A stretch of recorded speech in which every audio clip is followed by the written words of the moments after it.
My name is Erin Kathleen Miller, and I'm the Domestic Violence and Sexual Assault Coordinator at Newton Wellesley Hospital. Why don't you tell me about the myth about the economy and domestic violence? Yeah, I think there is this myth that's held in many circles that domestic violence, elder abuse, child abuse gets worse when the economy crashes. And the truth is that the best academic research we have says that that's not true. What we do know from domestic violence shelters and community organizers is that the challenges that survivors face may become far more difficult when the economy crashes. For example, if you are planning on leaving an abusive partner and you're looking at an apartment, you're looking at childcare, and all of a sudden you lose your job because the economy crashes, your plan has just fallen apart. You cannot leave now and still house yourself and feed your children. So it is a significant challenge for survivors.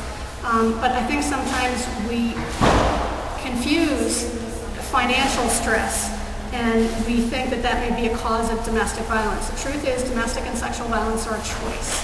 They're not the cause of stress or an anger management problem or poor impulse control. Okay, and why don't you tell me a little bit about how this event came together today?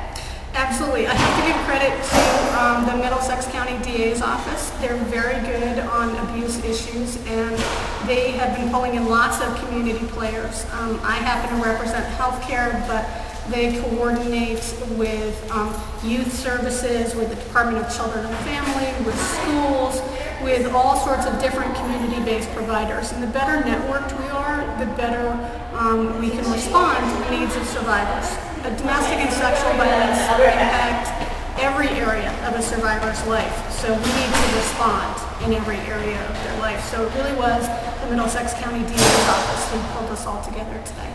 And for anyone that is trying to leave an abusive relationship, what would you recommend they first do?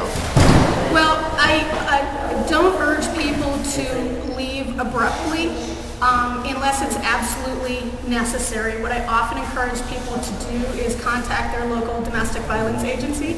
And in fact, there's a statewide hotline, and I'm going to forget the number, but it's SafeLink.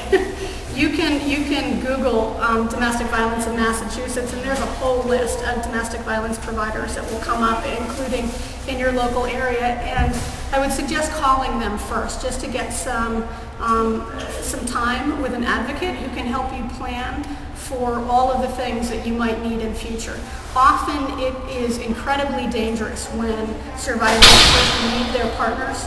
Abusive partners who know they are losing control tend to escalate. They can often become more violent. Their behavior can become more egregious. So if you can meet with a domestic violence advocate in advance, someone who can help you plan to maximize your safety, someone who can give you tools to empower yourself, that would be something I would strongly suggest if it's possible. Sometimes it's not.